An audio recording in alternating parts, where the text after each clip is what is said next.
अर्ध्या कर्मचाऱ्यांनी काम बंद आंदोलन हे सुरू केलेलं आहे। क्षुल्लक कारणावरून पेशंटनं नर्सला मारहाण केली आणि साफसफाईत तसंच इंजेक्शन देण्याची वेळ झाल्यामुळे संबंधित नर्सनं पेशंटच्या नातेवाईकांना बाहेर जायला सांगितलं। पेशंटच्या नातेवाईकांनी आणि पेशंटनं त्या नर्सला अपशब्द वापरले। तसंच त्याच रागातून महिलेनं चक्क नर्सच्या कानशिलात लगावली आणि या सगळ्या घटनेमुळे रुग्णालयातील कर्मचाऱ्यांच्या सुरक्षेचा प्रश्न सध्या पुन्हा एकदा उपस्थित झालेला आहे। साम टीव्हीवर आपण याचीच एक्सक्लुझिव्ह झलक सध्या पाहतोय। कुर्ल्यातील बाबा रुग्णालयामधील अर्ध्या कर्मचाऱ्यांनी आता काम बंद आंदोलन हे सुरू केलेलं आहे।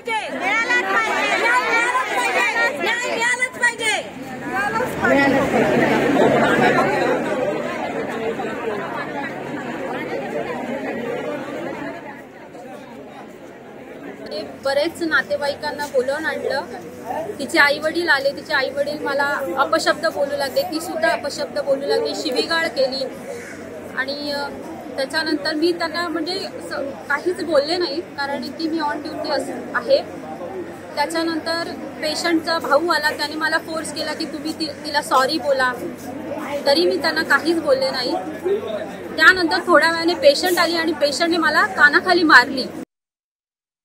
पाहतोय कुर्ल्यातील ही थेट दृश्य आहेत। कुर्ल्यातील बाबा रुग्णालयामधील आता अर्ध्या कर्मचाऱ्यांनी काम बंद आंदोलन हे सुरू केलेलं आहे। कारण अतिशय क्षुल्लक होतं आणि याच घटनेसंदर्भात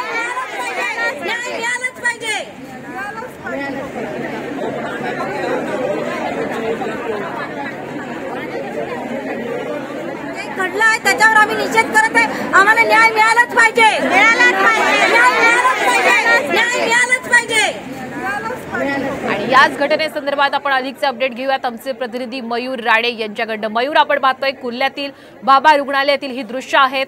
अर्ध्या कर्मचाऱ्यांनी काम बंद आंदोलन सुरू केलेलं आहे। ही संपूर्ण घटना नेमकी काय घडलेली आहे, विस्तृत जरा सांगणार?